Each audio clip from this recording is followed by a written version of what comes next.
melindungi, mengayomi dan melayani masyarakat. Kami harus konsen dengan bagaimana menciptakan keamanan dan ketertiban masyarakat, lebih-lebih pada saat menjelang bulan suci Ramadan.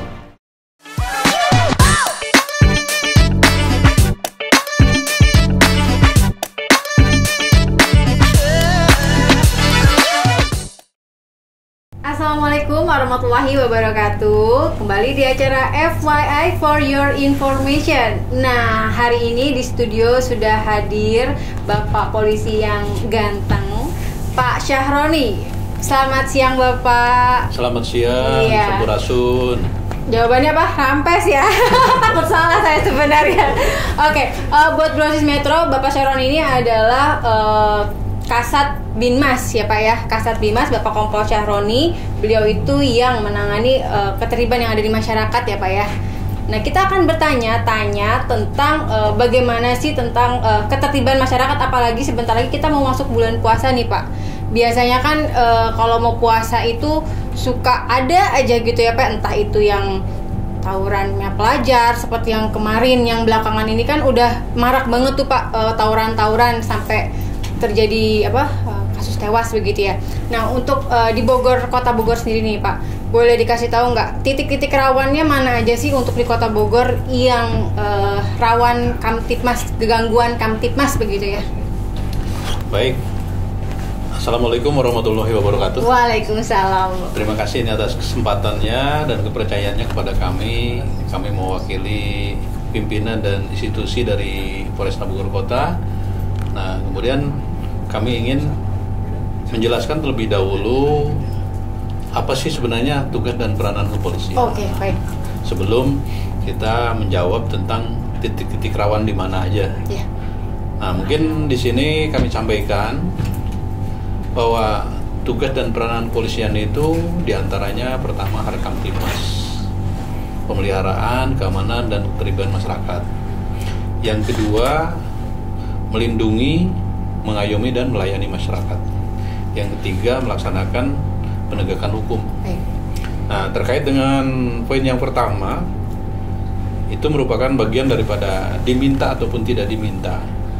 Kami harus konsen dengan bagaimana menciptakan keamanan dan ketertiban masyarakat, lebih-lebih pada saat menjelang, pada saat ataupun setelah dalam kegiatan masyarakat khususnya menghadapi bulan suci Ramadan. Betul.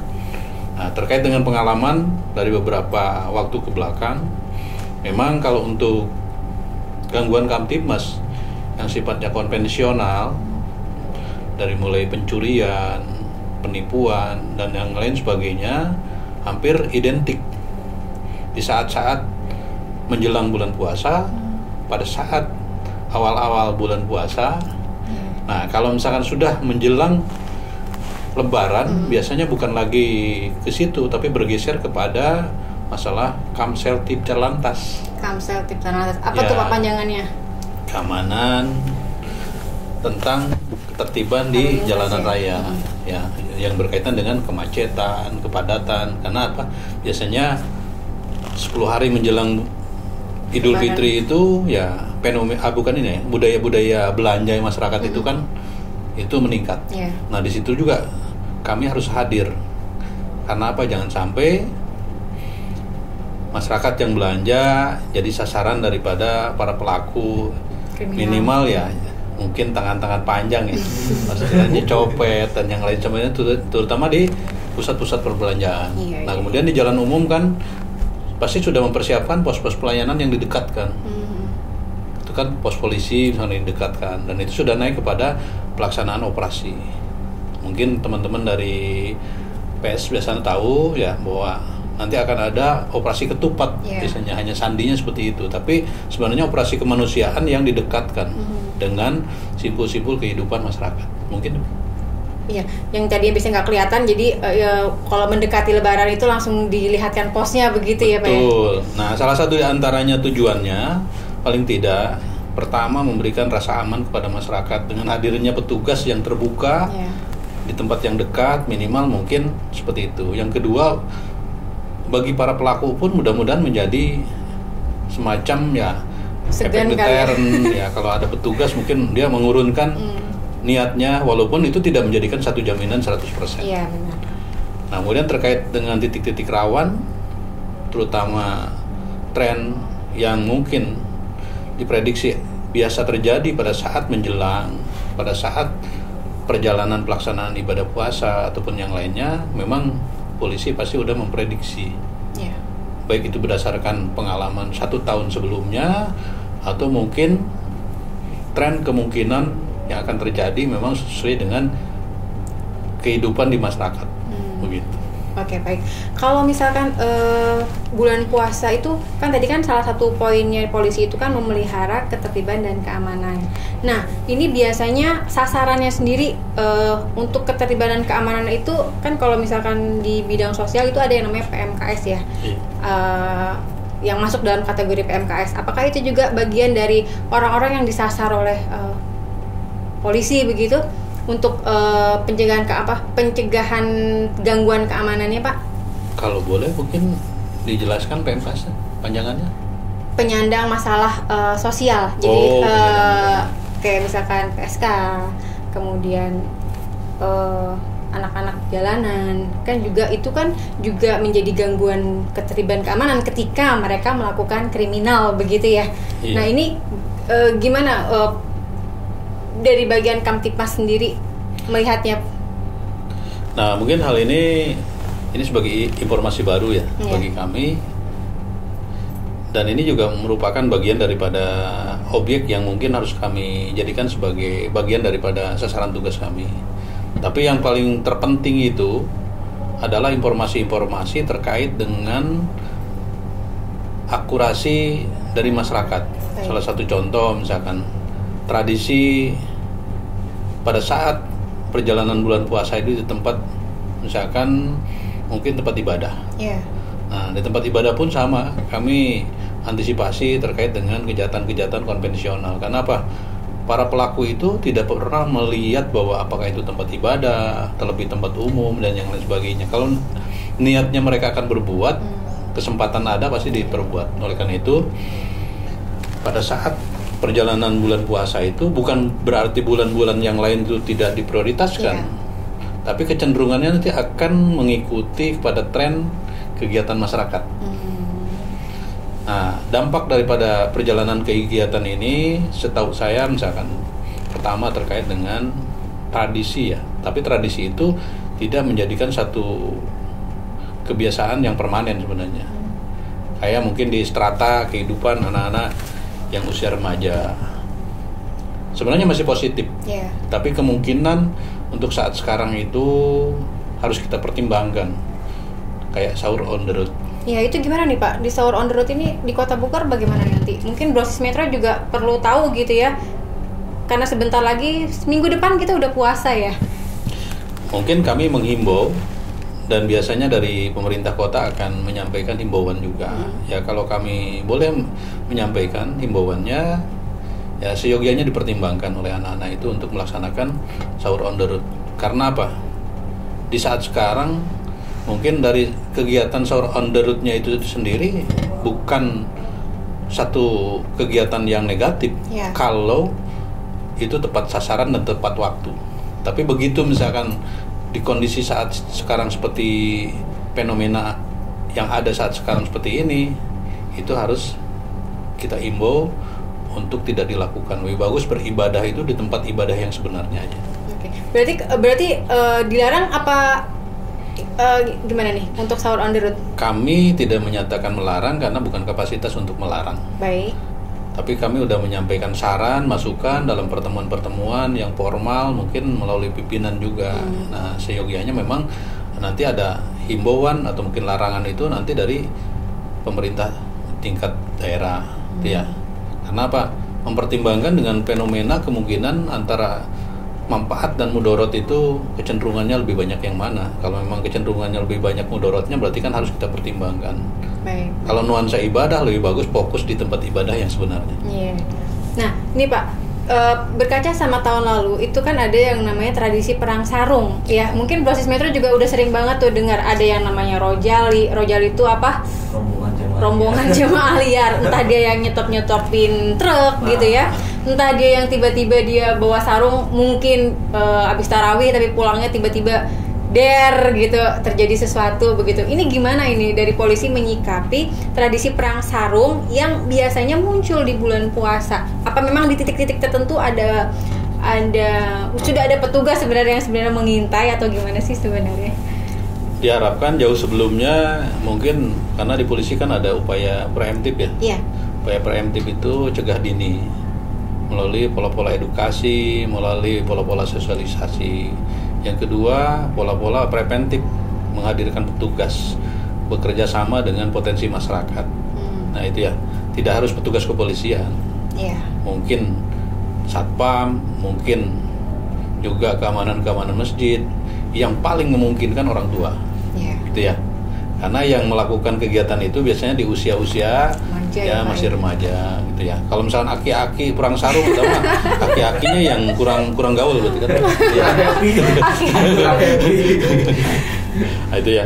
Itu udah ada mappingnya berdasarkan pengalaman dan ini sudah direncanakan dan sudah dipublikasikan secara internal bahwa hal tersebut sudah menjadi bagian daripada hal yang prioritas untuk diantisipasi, baik kemungkinan kejadiannya atau bentuk kejadiannya maupun titik-titik rawan yang mungkin akan menjadi spot pertemuan mereka. Karena tidak akan masuk kategori perang sarung kalau tidak ada lawannya. Iya, ya, betul. Hanya orang pakai sarung ya. Dan biasanya kan ini ada apa ya, fenomena itu begini, mereka itu sudah janjian lewat media sosial, lewat Instagram. Biasanya dari kebanyakan kasus biasanya janjian lewat Instagram, kemudian nge-live terus tiba-tiba nantangin yang akhirnya memunculkan konflik begitu. Nah, dengan kondisi yang seperti itu kan juga tidak bisa diprediksi sebenarnya ya. Maksudnya bisa terjadi kapanpun ketika memang si anak itu melakukan sudah punya niat untuk janjian itu. Nah tadi kalau Pak Syahroni dibilang kita harus melakukan upaya cegah dini, bentuk pencegahan dininya itu seperti apa sih kalau boleh tahu dari pihak polisian? Salah satu diantaranya ya sekarang ini cegah dini.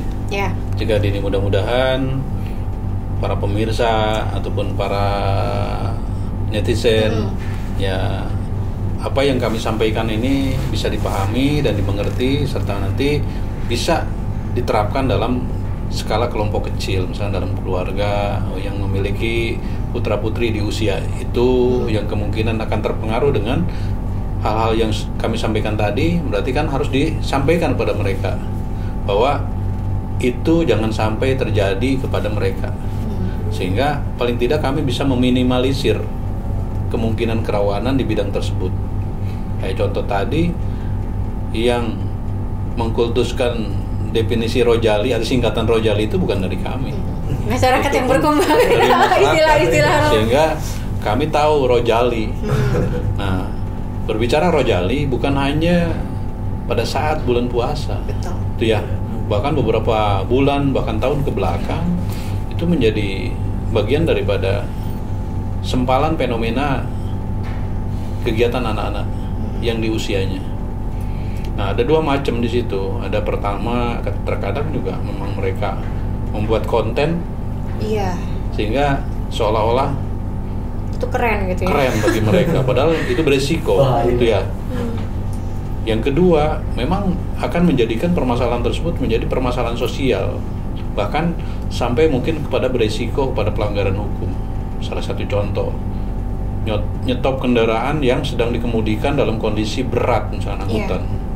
Belum tentu mereka bisa mengendalikan kendaraan. Okay. Nah, pada saat eksiden terjadi, buat mereka beresiko, buat si pengemudi juga beresiko, mungkin di antara keluarga pengemudi pun sama jadi beresiko semuanya, termasuk masyarakat. Nah, ada mungkin hal tersebut ketika sudah menjadi peristiwa akan dilepas di media sosial. Nah, sehingga ada kesan bahwa seperti apa kondisi yang sebenarnya. Itu yang mungkin harus kita pertimbangkan. Ya, mungkin penting juga Bro Sismetro juga paham gitu ya Pak ya. Ini kan kebanyakan anak-anak remaja, anak-anak tanggung yang melakukan itu, yang kalau kata psikolog ya mereka mencari jati diri begitu. mungkin teman-teman yang di luar sana yang usia sekarang masih remaja juga belum paham gitu. Ada yang mungkin beranggapan cuman bikin konten, paling kalau ada polisi ditegur ntar dilepas lagi. Nah, pelanggaran hukum, ancaman pelanggaran hukum untuk model-model yang seperti yang tadi Pak Syaroni sebutkan, itu ancaman hukumnya seperti apa sih Pak? Biar teman-teman juga mengerti gitu ya, itu ada ancaman pidananya loh, jangan main-main kayak gitu. Tergantung kepada kegiatan yang mereka lakukan. Ya. Kalau ini berkaitan dengan mungkin undang-undang lalu lintas, tatkala sudah menjadi bagian daripada pelanggaran hukum karena terjadi laka lantas misalkan, ya tentunya undang-undang lalu lintas lah yang mengikat terhadap peristiwa tersebut. Tinggal tergantung resiko-resiko yang dialaminya, misalkan apakah luka, apakah sampai dengan hilangnya nyawa daripada anak-anak itu sendiri yang menjadi bagian daripada pelaku juga itu ya, pelaku dan korban sebenarnya ya. Nah, itu makanya kami di sini gambarkan itu, mari kita sama-sama kita maksimalkan dalam kehidupan ini. Tidak boleh ditolak saat sekarang karena zamannya. Tapi kita harus luruskan sehingga kata kami di polisi bisa diminimalisir, bukan ditiadakan, diminimalisir. Nah, mungkin yang sudah lebih besar manfaatnya untuk diminimalisir ya sudah kita sisihkan, berarti kan hal yang lebih harus kita pelihara. Tapi kalau misalkan menjadi titik rawan, baik itu tempat, kelompok para pelaku, ataupun alat penyeimbang dan mungkin alat untuk menggunakan mereka dalam mendukung kegiatannya, itu yang harus kita sama-sama ikut andil. Bahkan Pak Kapolresta ya, sekarang beliau sudah buka call center untuk dipersilakan untuk menyampaikan informasi tapi yang akurat. Terus dari polisi sendiri ada call center yang sifatnya terstruktur dari Mabes Polri hingga ke level Polsek di 110. Ya. Jadi masyarakat boleh mengadukan apapun begitu ya yang terkait dengan tidak mengadukan apapun, mungkin menginformasikan ya terkait dengan ya syukur-syukur kerawanan-kerawanan tadi, misalnya bergerombolnya orang yang menurut hemat pemikiran masyarakat ini kemungkinan akan menimbulkan permasalahan. Belum melanggar hukum tapi berpotensi menimbulkan permasalahan. Itu juga dikabari, atau mungkin memang sudah terjadi gesekan misalkan di antara mereka karena mungkin sudah menjanjikan akan membuat satu atraksi dengan tema mungkin tawuran, ya, atau fenomena yang saat sekarang beberapa hari belakang terjadi, ya, itu menjadi bagian daripada tanggung jawab kita bersama. Oke, berarti call center itu masyarakat tinggal kirim chat aja begitu ya Pak ya? Betul. Yang penting nanti ada nomornya ya, Brosis Metro nanti ada di sini. Yang penting biodatanya jelas. Misalkan si Mbak misalkan, oh terhambat karena apa? Oh di titik tersebut ternyata ada yang sedang tawuran. Nggak apa-apa disampaikan titik mana. Mudah-mudahan nanti di situ segera nyampe dan di situ mungkin akan memudahkan buat kita untuk segera mendorong upaya-upaya preventifnya. Jadi sebenarnya siapapun itu yang punya handphone dan bisa mengoperasikannya punya kewajiban ya Pak ya untuk juga ikut mendukung pihak polisi dalam menjaga keamanan dan ketertiban ya Pak ya. Jadi bisa jadi mata-matanya polisi juga ketika ada sesuatu yang terjadi di lingkungan dekatnya bisa langsung mengirimkan informasi ke nomor call center tadi begitu ya Pak ya. Harapan kami seperti itu. Yang saat ini sudah berjalan bagaimana? Antusias dari masyarakat sendiri? Sangat bagus dari masyarakat, bahkan informasi-informasi terkait dengan potensi kerawanan itu cepat nyampainya. Sekalipun mungkin ada sebagian diantaranya yang menjadi ranah ataupun menjadi bagian daripada job desk-nya lembaga lain, tapi tetap kami respon ya, mungkin untuk mengarahkannya bahkan untuk menindaklanjutinya. Paling tidak mengkomunikasikan kalau itu bukan ranahnya polisi. Oke. Nah nih Pak, selain tadi gangguan keamanan yang sifatnya untuk kebanyakan pelakunya adalah anak-anak begitu ya, untuk kasus pencurian itu juga masuk dalam tupoksi dari Binmas tadi ya Pak ya? Kalau untuk kasus-kasus pencurian seperti itu? Kalau kami lebih kepada upaya preemptifnya. Preemptifnya. Karena di polisi itu kan ada 6 unit kerja yang semuanya keterkaitan. Ada pengemban unit preemptif itu diemban oleh Bimas sebagai fungsi yang dikedepankannya, tapi pendukungnya itu ada Babin Kamtibmas. Nah, kemudian ada pengemban fungsi intelijen, itu pun sama, nanti pada akhirnya akan bermuara kepada preemptif. Karena preemptif itu lebih kepada bagaimana istilahnya membuat masyarakat itu mengerti bahwa masyarakat punya kepentingan dengan keamanan. Dan tidak hanya dalam tataran mencermati satu peristiwa aja. Contoh misalkan, trennya saat sekarang kemungkinan modus pencurian dengan pecah kaca. Berarti otomatis calon-calon korban ini harus sadar dan harus menyadari bahwa ada barang bawaan yang memiliki harga dimanapun, terlebih-lebih di kendaraan. Karena kalau udah pecah kaca berarti ada medianya kendaraan. Berarti kan, atau misalkan menyimpan sesuatu barang yang menurut hemat kita kayak sepeda motor. Jangan merasa bahwa di depan rumahnya itu merasa aman. Itu ya, tetap tertib. Tertib misalkan. Dan jangan membiasakan contoh misalkan, saya akan sebentar. Itu yang sering kayaknya. Saya sebentar ini, atau misalkan mengambil uang di bank. Ada kewajiban polisi, ada keharusan polisi, tapi ketika kewajiban dan keharusan itu tanpa ada informasi, misalkan seseorang mengambil uang dengan nilai besar di satu bank tanpa ada pemberitahuan baik dari orang itu sendiri ataupun dari pihak perbankan, kemungkinan polisi juga akan terlambat.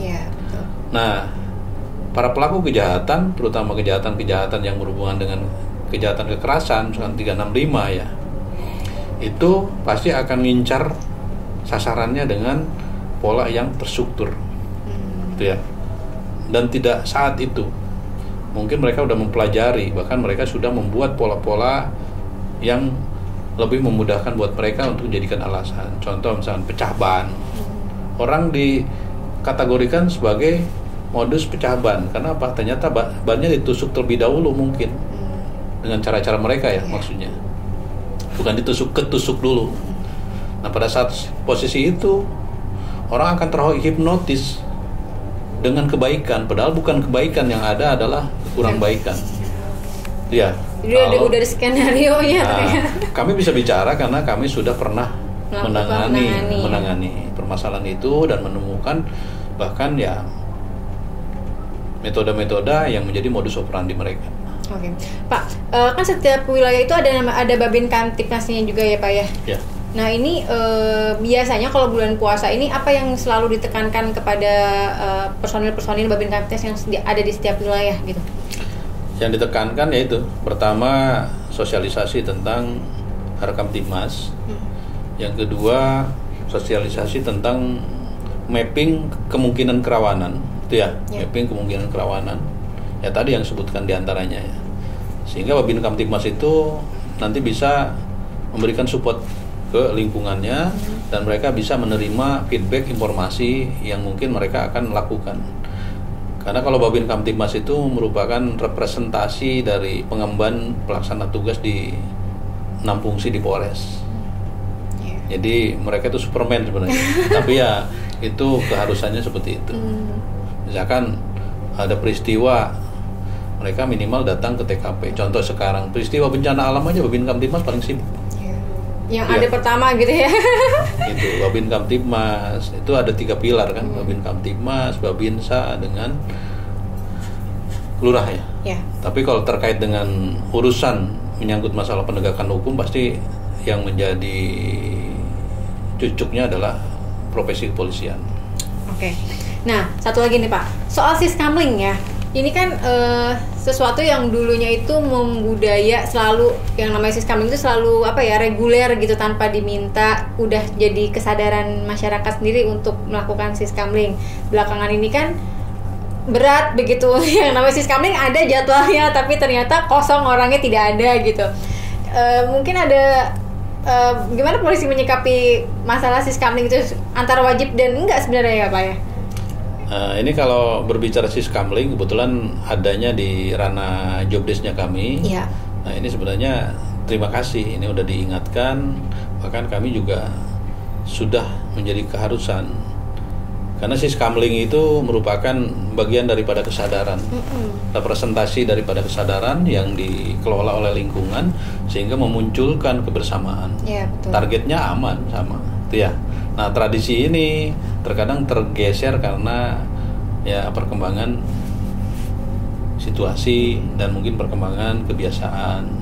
Contoh misalkan, mungkin di pemukiman masih lebih kental dengan siskamling. Tapi begitu di perumahan lebih banyak kepada mungkin mempercayakan tenaga pada security gitu ya. Sebenarnya dalam undang-undang belum ada security. Iya. Itu kan istilah luar. Yang ada itu kamling dengan satpam. Iya. Kamling itu ya diantaranya keamanan lingkungan yang dibentuk oleh pemukiman atas dasar kebutuhan. Itu ya. Iya. Zaman dulu ya. Itu ronda. Ya. Itu budaya-budaya top. Tapi terkadang tergerus dengan zamannya.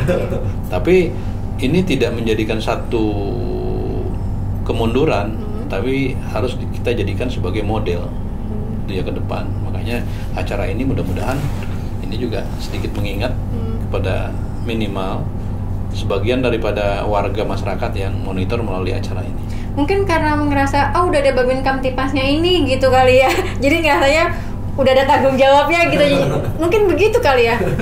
Brosis Metro nanti boleh komen ya, kenapa siskamling belakangan mulai mulai jarang gitu, alasannya kenapa, boleh nanti di komen. Biar kita juga tahu gitu ya alasannya apa sih. Mungkin kan ada sesuatu gitu yang mungkin bisa jadi pembelajaran buat program siskamling lebih menarik untuk orang mau ikut menjaga wilayahnya begitu ya Pak ya. Kalau kami terus terang berterima kasih dan bahkan memohon kepada media bantu kami untuk sosialisasikan. Barangkali model ini mari kita sama-sama jadikan sebagai motivasi. Kenapa orang tua dulu, zaman dulu kok itu tepat, dan barang itu sampai dengan sekarang masih tepat. Cuman tinggal tergantung keinginan daripada orang per orang, kelompok per kelompok, ataupun tradisi dalam satu lingkungan itu sendiri. Bagaimana membudayakan bahwa keamanan itu merupakan kebutuhan. Nah, cara untuk menciptakan keamanan juga menjadi bagian daripada kebersamaan. Sehingga triggernya adalah polisi. Nanti akan memberikan edukasi, atau mungkin pada saat ada resiko-resiko yang memang di luar rencana, itu resiko kepolisian. Contoh misalkan Koskamling aktif, tapi jangan di posnya aja, tuh ya. Dulu kan ada kentongan di jam-jam tertentu itu. Ya sebenarnya itu preventif. Tidak harus datang orang, tapi dengan kentongan itu memunculkan bahwa kehidupan di masyarakat yang mengingatkan ada yang masih bangun, tuh ya. Sehingga bagi para pelaku yang akan melakukan pikir, gitu. Sebenarnya itu ya. Iya. Oke, Pak Syaroni, sebelum ini ditutup, saya pengen ngulik sedikit pasca yang kasusnya kemarin yang ada remaja pembacokan di jalan Jakarta Bogor ya. Nah ini apa yang dilakukan oleh polisi pasca kejadian itu untuk sehingga ke depan tidak terulang kembali yang namanya model-model anak-anak yang seperti itulah gitu. Ada dua metode yang dilakukan, tapi ini mudah-mudahan tidak keliru. Yeah. Yang pertama, terhadap ancaman faktual ataupun peristiwa yang terjadi, polisi pasti akan melaksanakan penyelidikan, pengungkapan sampai dengan penyidikan, itu ya. Tapi untuk recovery, Pak Kapolres sudah menginstruksikan, bahkan dari beliau sendiri sampai kami para pejabat utama Polres, tiap hari Senin itu ada kegiatan kehadiran daripada para pejabat itu di sekolah dalam rangka menjadi pembina upacara. Police goes to school, itu ya, dengan kalimatnya itu. Nah, salah satu diantaranya sebenarnya tujuannya untuk itu. Ada sasaran sendiri sekolah-sekolah tertentu atau semua jenis sekolah secara serentak atau digilir begitu? Misalkan Senin sekarang pejabat A gitu, atau secara serentak sejumlah pejabat turun langsung di hari Senin itu? Kalau pejabatnya turun langsung semua, kecuali yang berhalangan betul. Tapi kalau sekolahnya skala prioritas. Skala prioritas ini berarti skala prioritas itu berdasarkan hasil evaluasi dari kepolisian itu sendiri, ada yang masukan dari lingkungan. Nah, mungkin ada di sini juga stakeholder, terutama pemangku kewenangan di bidang sekolah misalkan. Ya, mohon kiranya itu mungkin bisa memanfaatkan momen itu untuk bersama-sama dengan polisi. Oke, baik. Mungkin ini di luar dari Ada yang nanya. ada yang bertanya. Boleh. Pak, soal fenomena yang kemarin tawuran, katanya di Guni cerita anaknya tuh sampai takut sekolah, Pak. Jadi trauma gitu. Kenapa? Ada anak yang trauma. Fenomena kemarin kan sering banyak yang tawuran kayak gitu. Iya. Ada yang kemarin itu. Nah, ini si anaknya ini dia cerita itu anaknya tuh sampai takut sekolah gitu. Nah, kemungkinan resiko-resiko efek deterren daripada psikologis ya, Iya. dari peristiwa pasti akan berdampak kepada kehidupan yang sebenarnya. Nah, oleh karena itu dengan forum ini kami mengajak kepada para orang tua terutama ya, para orang tua, tolong kalau memang diragukan antar anak itu Oke. atau hubungi polisi terdekat ya, atau mungkin ajak polisi untuk memberikan konseling. Tuh, udah menyiapkan konseling, terutama dari fungsi kami, konseling supaya anak itu tidak terganggu pikirannya. Biar ada yang merasa aman gitu ya, betul karena ya. Nah, salah satu jaminan diantaranya ya yang tadi secara serentak pimpinan kami, bahkan sebelum peristiwa pimpinan kami udah menginstruksikan bahwa semua pejabat dari mulai Pak Kapolres sampai dengan Kapolsek, termasuk mungkin yang para perwira yang lain, itu sudah diagendakan dan sudah dijadwalkan. Bahkan saya sendiri yang membuat jadwal. Saya sendiri kemana misalkan, itu ya. Iya.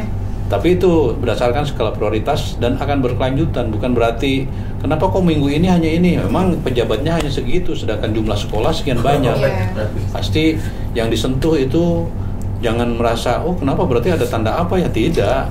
Tapi Tingkatnya mungkin gimana, Pak? ya Tingkat SMA, sekolah SMA kah, SMP kah, atau sampai ke SD. sampai ke SD? Iya. Oh. Karena permasalahan saat sekarang itu bukan hanya peruntukan untuk tingkat SLA aja. Di SD pun ada. Iya. Ya. Bully-bully. Ya, diantaranya kebebasan itu juga misalkan ya, apa ya, kebebasan apa ya? Kebebasan bertindak kan? Nggak ngerti itu. Pergaulan bebas misalkan ya, pergaulan bebas. Ya, bagaimana kita mau bendungnya kecuali dengan mungkin modal dasar itu ada dua. Kalau saran kami, satu, tanamkan masalah pondasi keagamaan kepada putra-putri kita melalui kehidupan di lingkungan keluarga. Betul. Yang kedua, sepakati bahwa mereka merupakan aset kita sehingga lengkapi dengan kalendernya. Kalau anak itu pulang sekolahnya jam sekian, kontrol, Iya. itu ya. Betul. Atau bertanya yang harusnya misalkan jam sekian usia sekolah kenapa ada di luar, Iya. itu ya. Betul. Bisa Sepakat, Pak. dikomunikasikan gitu ya. Contoh misalkan peristiwa kemarin kan jam 9, jam 10. Nah, logika dalam proses pembelajaran atau PPM jam berapa sampai dengan jam berapa. Nah, mungkin bisa komunikasi antara guru BP dengan orang tua pada saat ada forum-forumnya gitu ya. Nah, orang tua harus ngontrol. Tidak ada jaminan perempuan atau laki-laki ketika usianya memang menjadi bagian daripada aset, itu harus ada kalender was kontrol dari orang tua. Harus saling intinya ya, Pak ya. Orang tua juga harus memantau anaknya, gurunya yang di sekolah juga ikut mengawasi anak muridnya. Jadi tidak satu pihak aja gitu ya, Pak ya. Jangan disalahkan medsos saat sekarang karena Iya. memang zamannya. Betul. Tapi kalau dikelola dengan baik dan dipahami dengan baik, saya pikir semua nanti akan ketemu di posisi. Nah, tatkala dari semua itu diupayakan juga masih terjadi, berarti urusan kami. Kalau sudah menjadi bagian dari pelanggaran hukum ya sudah, biar hukumnya nanti yang akan menentukan.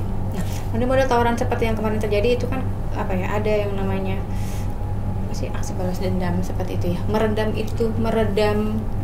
Bagaimana cara polisi untuk meredam agar itu tuh tidak terus-menerus turun-temurun begitu? Insya Allah, makanya tadi disampaikan recovery itu melalui sekolah. Itu menjadi salah Ya, satu bahkan ini, ya. pimpinan datang ke keluarga korban, itu ya.